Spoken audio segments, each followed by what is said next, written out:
that off. It's too crazy, like doing 360s down big waves, hydrofoiling down the coast between islands. So it's been such a fun thing, working with him, seeing everything that he's been doing. So without further ado, I'll hand it off to Will Skudin, another legend of our sport, someone that we both looked up to. He's surfed huge waves around the world, Nazare, Jaws, everywhere, and he'll be asking Kai some questions, and he's the founder of Skudin Surf and Surf for All here in New York, absolute legend of the city. So I'll hand it off to you. I'm looking forward to the awesome conversation. Clap it up for Ridge, that was awesome. All right, thank you everybody for coming. We'll just dive right into it. So the classic start to any conversation would be, what brought you to the water? Where was your intro? Where was the beginning? What brought you in? Well, for me, it was cultural in a way, because my parents, very avid water people. They loved surfing, they loved windsurfing. And I was born into an environment where that's just all my brother and I knew. So we'd go to the beach with my parents, and we sort of had a choice where we'd either go in the water or get sandblasted on the beach, and we obviously chose the water. And once we got into it, it was the funnest thing in the world. And I think what's led me on this path till now is really that first wave I caught by myself when I was 4 years old. And that same feeling I've been chasing has led me to bigger and bigger waves, because trying to replicate your first ride ever is probably impossible, but no matter what, you're going to try to chase after that feeling. So here I am, and it's been a fun journey so far. And going from that, so we got you in the water, now moving into your career, what made you say, maybe there's a career in this? Where was that? Was there a fork in the road? Well, so when I was 4 years old and I caught that wave, I literally knew this is what I wanted to do for the rest of my life, and I almost knew I wanted to be a pro surfer at 4 years old. So I had no doubt in my mind I was going to make it. I just didn't know how. But it was kind of a blessing to be born and raised on Maui, especially during a time when there was so much innovation in water sports. When I was born, the main sports were, initially like surfing and windsurfing. And as I grew up, hydrofoiling became a thing on big waves. There was kite surfing that was innovated. Big wave surfing really exploded again after being on a long hiatus. And that was with the invention of tow and surfing. And it just so happened one of the Mount Everests of big wave surfing was in my backyard, Paia, aka Jaws.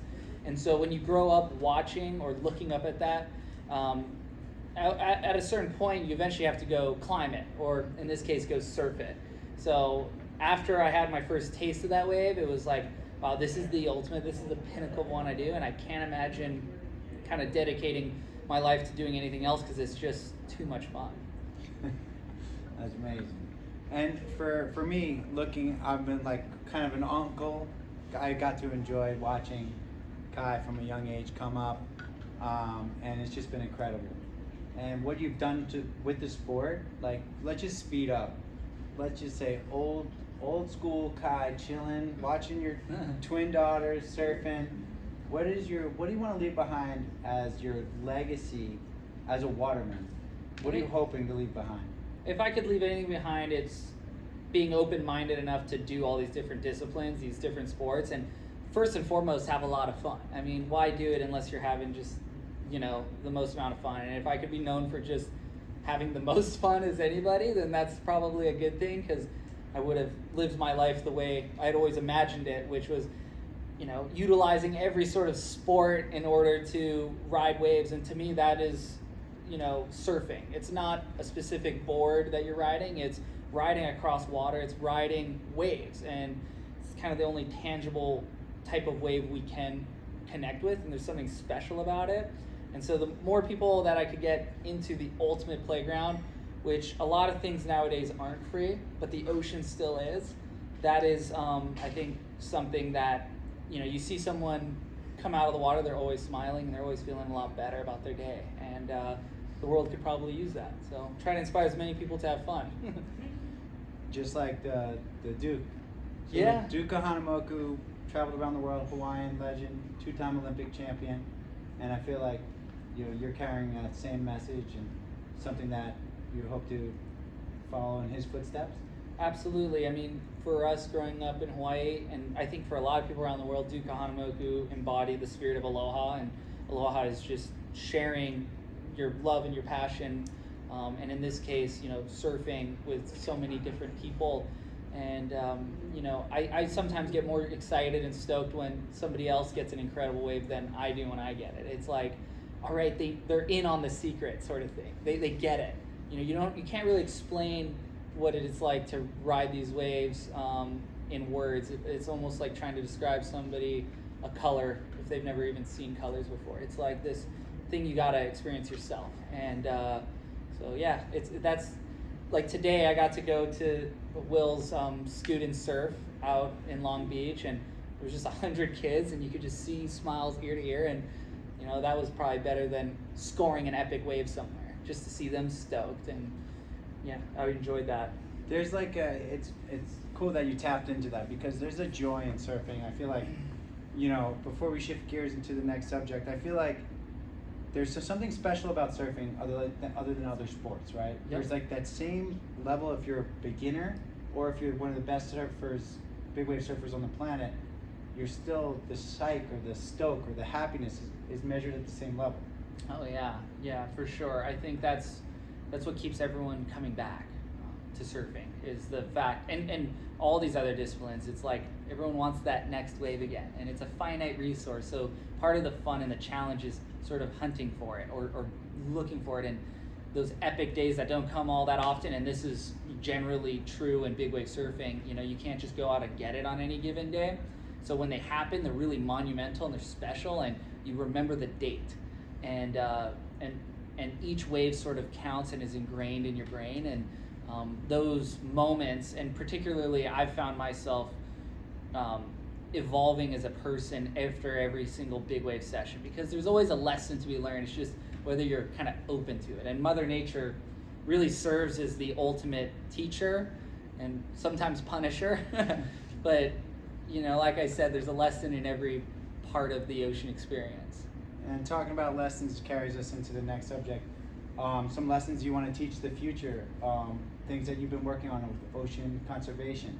Yeah, so I mean, I feel like I've been given so much by the ocean, and I think as a surfer, as a water person, you want to be a good steward of your playground, of your backyard, and I consider kind of every part of the ocean that I go to sort of home, because it's all connected. Everyone's connected by the ocean. I think that's what bonds everybody. And I've been working with some companies to develop packaging that is sustainable and also economically viable for a lot of these companies, because it's hard, I think, nowadays for companies to justify like spending twice the amount of money on packaging. And we've spent years of doing beach cleanups in Hawaii, all around the world, teaching kids and people to just pick up a couple pieces of trash. If we all collectively do it, it's gonna make a difference. But it's like having a teaspoon in an overflowing tub and the faucet's still on.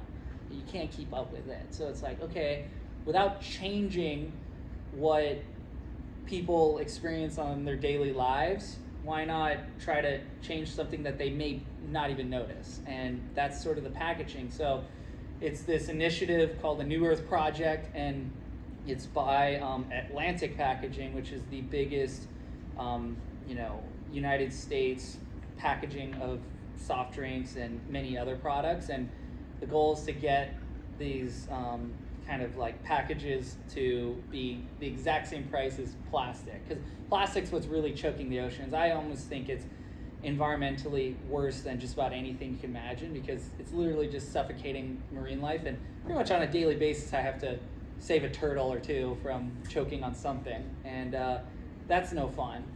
And they're a little bit helpless, but we have the power to change it. So trying to figure out how to turn the tap off and not affect anyone else's daily living, and we can all just go into the future having fun. The ultimate Rubik's Cube, right? Yeah, and it's a game, and you just challenge yourself with it. Yeah. And so innovation, has anybody ever heard of a hydrofoil? Raise your hand if you heard of a hydrofoil. Now keep that hand risen if you know exactly how it works. All right. Yeah, so how does this well, so I'm sure you guys have seen like it's basically a surfer floating over the water, and it looks like a fin is holding him up. And now you see a lot of sailboats. The America's Cup is on hydrofoils. Everything's gone hydrofoils, and hydrofoils have been around for well over 100 years, thanks to the military developing it to carry torpedoes. The only torpedo now is me going down a big wave on it. But a hydrofoil essentially is an underwater airplane. The front wing creates lift.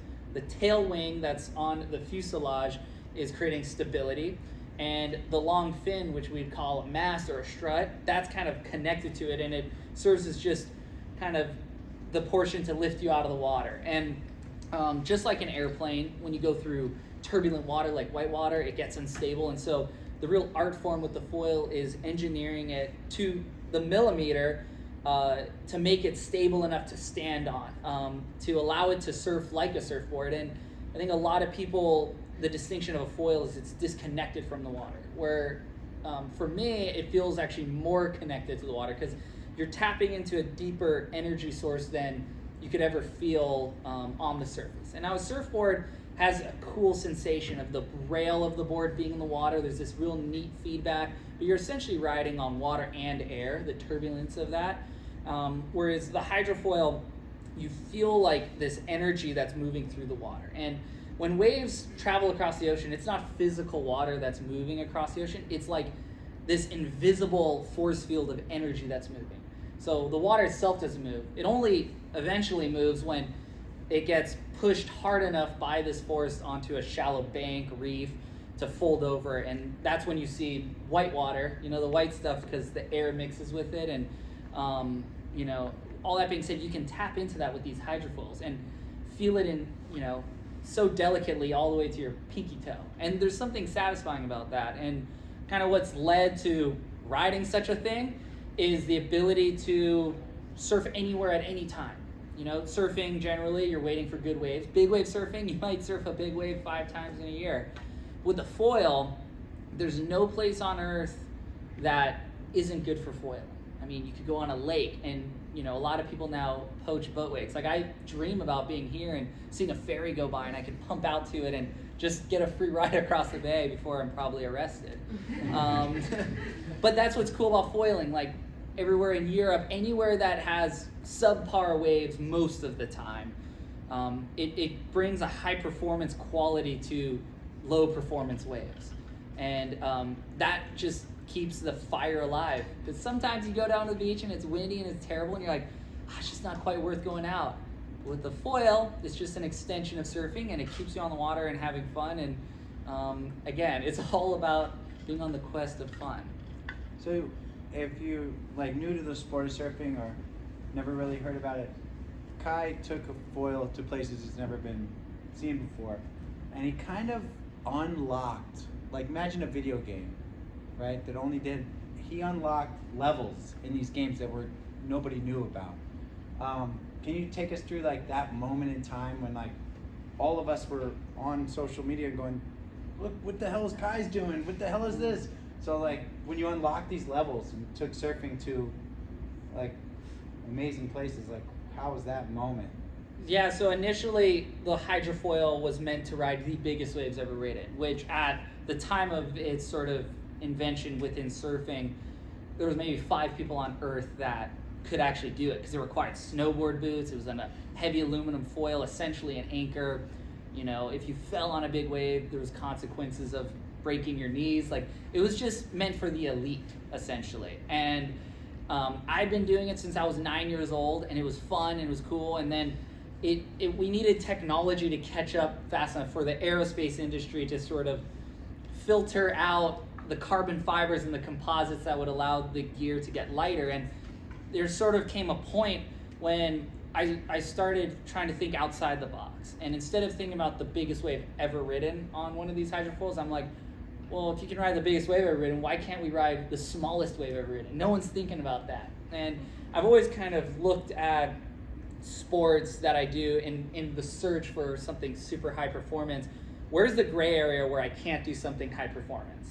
And you can usually find something, and if you're clever enough and you know the right people, you can sort of figure out a way to make the right equipment so it can help you perform in those conditions. And in this case, It was tiny, gutless waves, and I had nothing else to do but kind of go straight on a longboard, essentially. And the foil really unlocked the entire world. Now, when I would visit cities like New York, or if I would go to London, or if I would go to just pretty much anywhere that didn't have epic surf, I could literally score surfing. And it could be behind a ferry, it could be just a wind swell coming in. And that sort of led me into thinking, well, if we could ride these little crummy waves, why can't we ride these open ocean waves? And the potential of riding these open ocean swells for across entire oceans is totally possible. The only limiting factor is your physical ability, and that is a challenge for an athlete that, you know, I wanted to, you know, go up against. And so now we're doing so many channel crossings within Hawaii. You know, people are going, you know, well over 100 miles on these hydrofoils.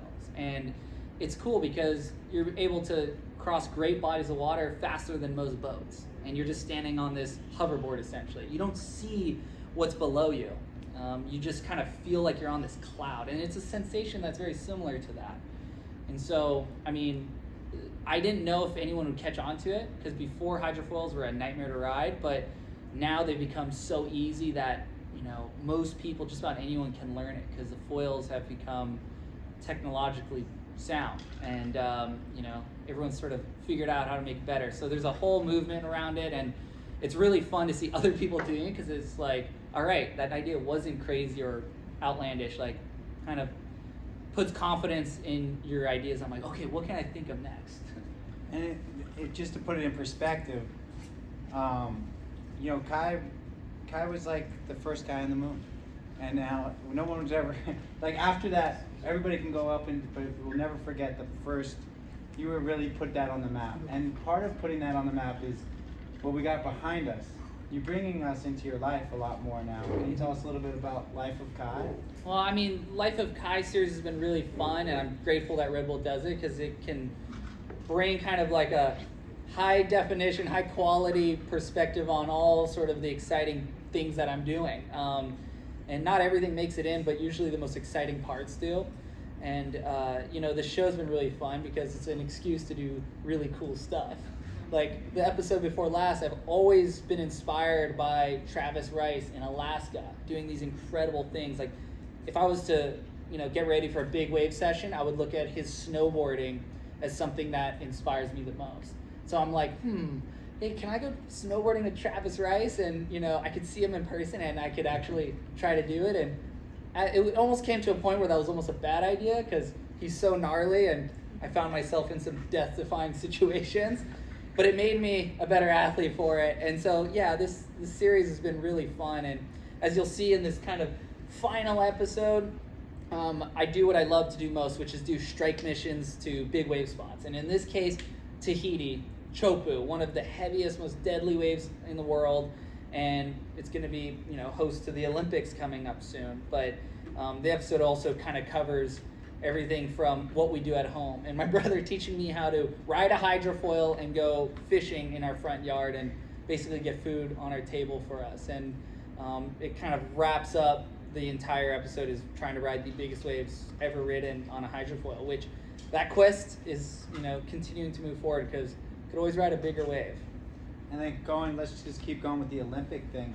I mean, the Olympics is in France this year, and so you're in Tahiti because it's French Polynesia, and Chopu is known as one of the pinnacles of surfing, probably the most attractive, scariest, biggest waves, bluest, warmest, something you would draw in a cartoon. How amazing would you say? You have so much time in that water there. How amazing is that the Olympics is going to be kind of in one of your backyards? Well, I think this is the biggest opportunity for the entire world to see what surfing's all about. I mean, of course, there's people know what surfing is, but people don't generally, you know, I guess understand the level of threat that it could pose. You know, I mean, they're always thinking about sharks, whereas at a place like Chopu, you're not thinking about sharks at all. You're thinking about this giant wall of water that's crashing onto 6 feet of water, and sometimes even less. And, you know, the fact that French Polynesia is pretty much the same time zone as Hawaii gives it, I would say, an advantage this coming Olympics, because everyone's going to be asleep for most of the Olympic events, and this is going to be in broad daylight on at least the west coast of the United States and even over here. And the craziest thing to think about is this is probably the most life-threatening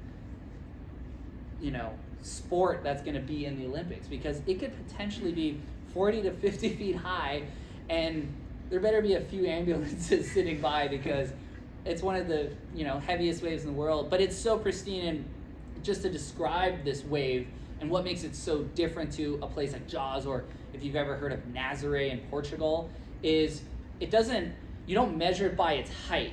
I would say you measure it more in increments of fear. So the bigger it gets, the thicker it gets. And unlike most big waves, it doesn't come into a continental shelf and sort of build up to its height. It comes out of deep water and hits essentially a wall of reef. And it ends up breaking below sea level. So when you're watching it from the beach, you can't even see the bottom because it's underwater. You're almost surfing below the surface, and you're surfing within this barrel. So I think the coolest sensation anyone could experience in surfing is breathing underwater, and that's riding inside a tube. And this tube in particular, the best tube on earth. So I can't wait to see this event happen, and I just hope it's gigantic.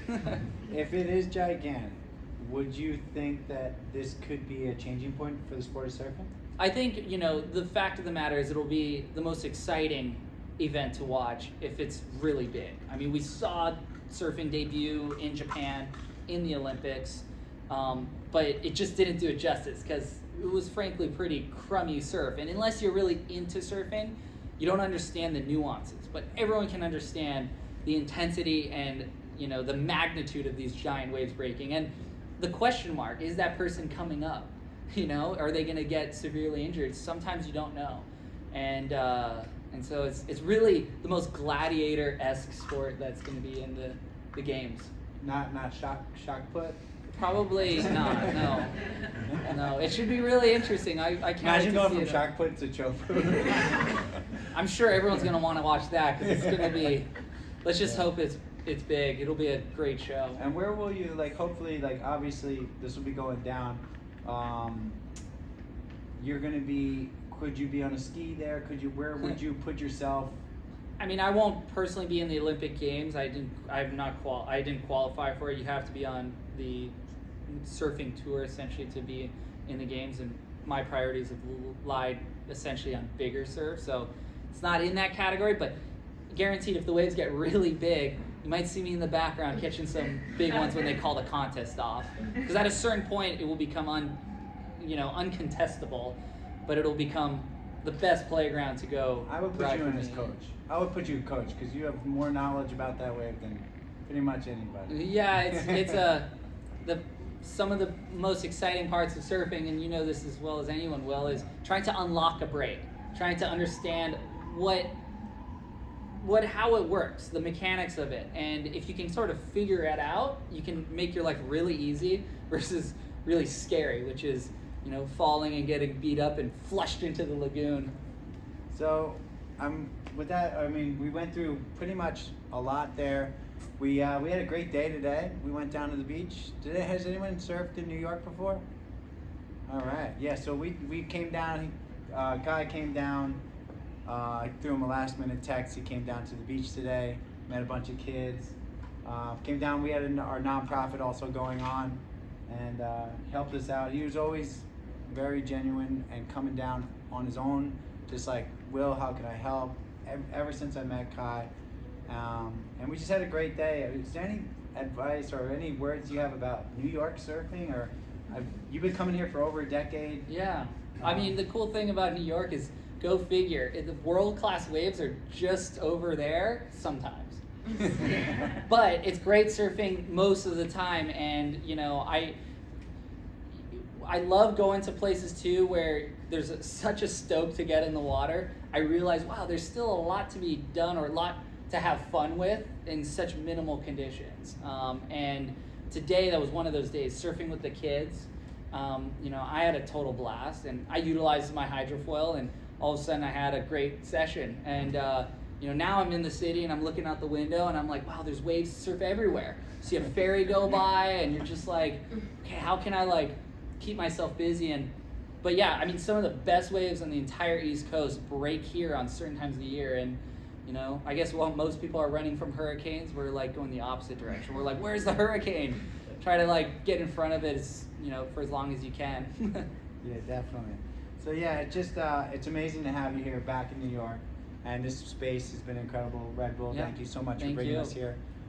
We have time for a couple questions. If anybody out there would like to ask a question, well, you got Kai Lenny here. I know you had two little girls recently. Has that changed your perspective on how you approach big waves? Because I know Garrett McNamara, he had kind of a similar situation where once you had kids, it changed his dynamic and how he wanted to approach big waves. Does that same kind of thought apply to you? I think there's total truth in that when you have kids, you sort of rethink what you're doing, and there's a fork in the road, and you can sort of decide to take it easier, or you can just sort of double down. And before, you know, the only one I was fighting for to come to the surface was myself, and sometimes, you know, it's easy to let yourself down, but it's harder to let others down. And for me, you know, trying to fight a big wave wipeout or be in these consequential situations, you know, if I have my daughters and my family on my mind, it makes it really easy to fight hard. And I've been very fortunate. I've never found myself in a situation, knock on wood, in big waves where I thought I was going to die. I feel like I've always had the right preparation, the right team, and, you know, to me, I wouldn't want to stop doing something and sort of show my daughters like, well, why did you, you know, stop doing what you loved the most, you know? And to me, it's about following your passion, and I do everything I possibly can to stay prepared. And I've noticed my actual performance in the water has gotten way better since I've had kids. Like, I feel like I'm a better athlete now than I was before, and I think it's just having that sharper focus and maybe a little less time spent on the water. So, you know, you end up surfing in your head a lot more. And the magic to, and I'd say the secret to becoming really good, just about anything, but especially in big waves when you can't ride them that often, is the visualization aspect about it, going through every scenario. So when that time eventually happens, it almost feels like deja vu, like you've already lived it, and you're like, gosh, I'm just here all of a sudden. And you do question if you're in fact in a simulation. I have two questions. So my first question is, as you've been speaking so far throughout the night, you kind of kept reiterating a point of when you were 4 years old, you got that feeling, you've been searching for it ever since. What has been the closest wave that you've rode to date that has gotten you as close to that moment as possible? It's a great question. I mean, I wouldn't say there's like one wave that's like close. It's just that first wave was so groundbreaking because it was the first time I felt it. And when you're a little kid and you catch a wave yourself, it feels like a big wave. And big waves, you know, my big waves for me can be 80 feet, but for, you know, other people, a big wave could be just head high. But that same sensation we're kind of all internally feeling is, you know, the exact same. And so, I mean, I would say now it would be those waves that I didn't think I was going to make. And in particular, let's say one of the waves was when I was at Nazare during the Nazare Tow Challenge, and the waves were gigantic. It was kind of foggy and stormy, and it was very like intense. I remember catching this wave, the biggest wave I've ever ridden out there. It was measured like in the 70-foot range, and it was surreal because it happened so quick. I wasn't looking for it. It just kind of came to me. And that's like most of the best waves. You know, you can't force anything in the ocean. It almost you have to be in line with the ocean in the rhythm, and it'll find you. You know, it's like, do you want to ride a 100-foot wave? Well, yeah, of course, but you're never going to go out and sort of find it. If you do, you'll always miss it. You almost have to like be at the right place, right time, and allow it to come to you. And in that moment, it was one of the biggest waves, and I remember looking to my left and seeing this big black hole of a barrel, and I was like, gosh, if I fall right now, it's going to be the worst wipeout of my life. And I didn't fall. I rode it out, and I kicked under that 200-foot cliff, and there was 20,000 people on the cliff, and I felt like I was a gladiator in the Thunderdome, and it was just people were screaming, and I had a moment for about like 5 seconds to take it all in, and then I realized where I was at. I'm like, if another wave like that comes, I'm definitely dying because I'm right by the cliff. And that's when my tow partner swooped in and picked me up. And, you know, at the time I didn't realize how big the wave actually was, until I got back to the harbor and someone showed me a picture. I'm like, whoa, who is that? And it's like, that's you. And I'm like, what? I rode a wave that big? You know, at a certain point, it just all feels big. A 50-foot wave feels the same as a 70-foot wave. Although you kind of are going a little bit faster, so you get a sense that, no, this wave's different than the rest. That one in particular was. I was out that day. That was For that my was a second standout. question.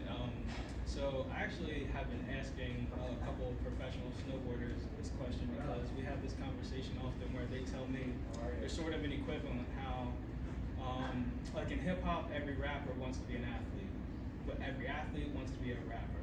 So snowboarder was telling me deep down, every snowboarder wants to be a surfer, and every surfer wants to excel snowboard. What's your overall thoughts on just that statement? I mean, that is accurate, I would say. I think the it's interesting because surfing, you are sort of limited to the maneuvers you can do because it's based on the waves you're riding. It's not like a solid ramp that you can hit. And those mountains, our mountains, don't last very long. You know, a big wave might break 30 seconds and then it evaporates into thin air, never to be seen again.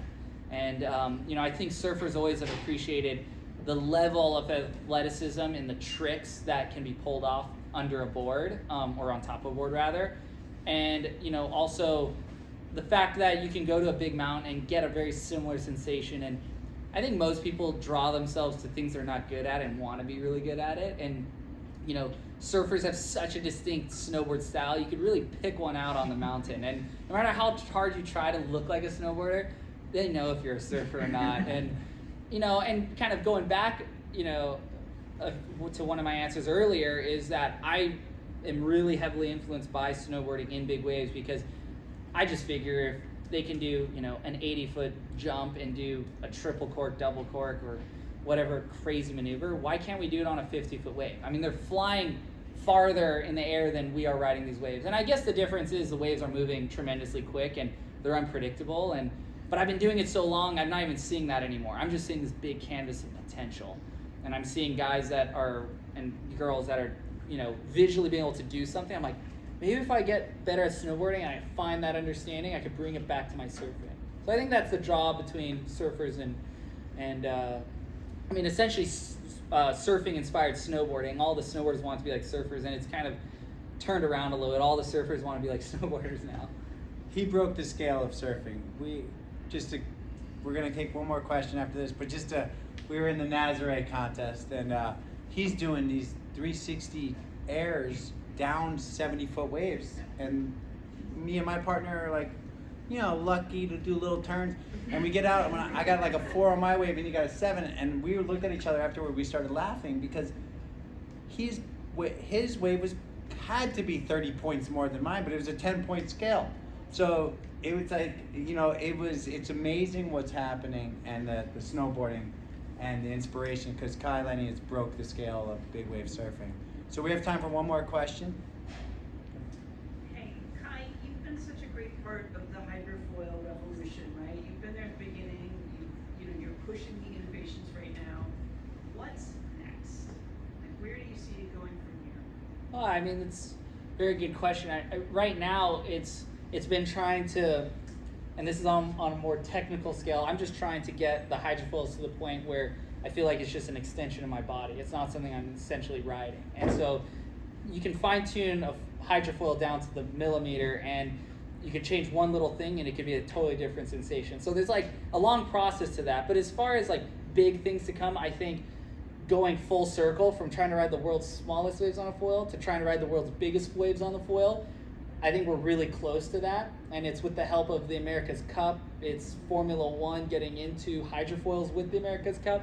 It's having these bigger entities sort of helping influence and also trickle down the technologies to allow us to do that. Because, most of the custom foils I work on with my brother and our friend in Hawaii, it's just in a garage, and so you're essentially like, get an idea, build it in the garage, and then go put it to test. But to be able to use, computers and simulations to do that sort of stuff, it's really epic. And I'd say I'm thinking even beyond the hydrofoil now. When you watch pelicans sort of ride across big waves, or just waves in general, they're not even touching the water, but they're still riding a wave. They're riding kind of the air pressure that's created from the wind going above those waves. And I think there's innovation to be had above the wave without even touching the water, and then I think there's also innovation to be had below the surface that where you're not even in air anymore. And I think it's the yin and the yang, and there's something there. We haven't quite cracked the code yet. There's no reason why you can't ride a wave like a dolphin, essentially. And people have gotten close with just traditional body surfing. And there's no reason why you can't ride a wave just like a pelican. And the foil's about as close as you can get, but it's still not there.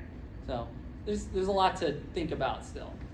So we're gonna make our way back to the bar. Kai will be there. He's open for any questions if people want to talk to him, get a little bit more intimate, and have a conversation with him. But let's give a big round of applause for Lenny.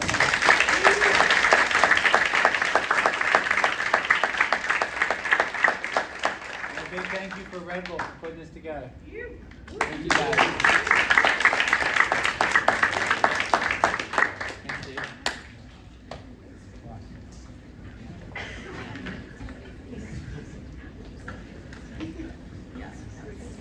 All right. Shake it up. Give me down in the house. Yep, that's good. Try to do some of that. Thank you. Perfect. Hey, how's it going? Yeah, good to see you. Yeah, pretty good.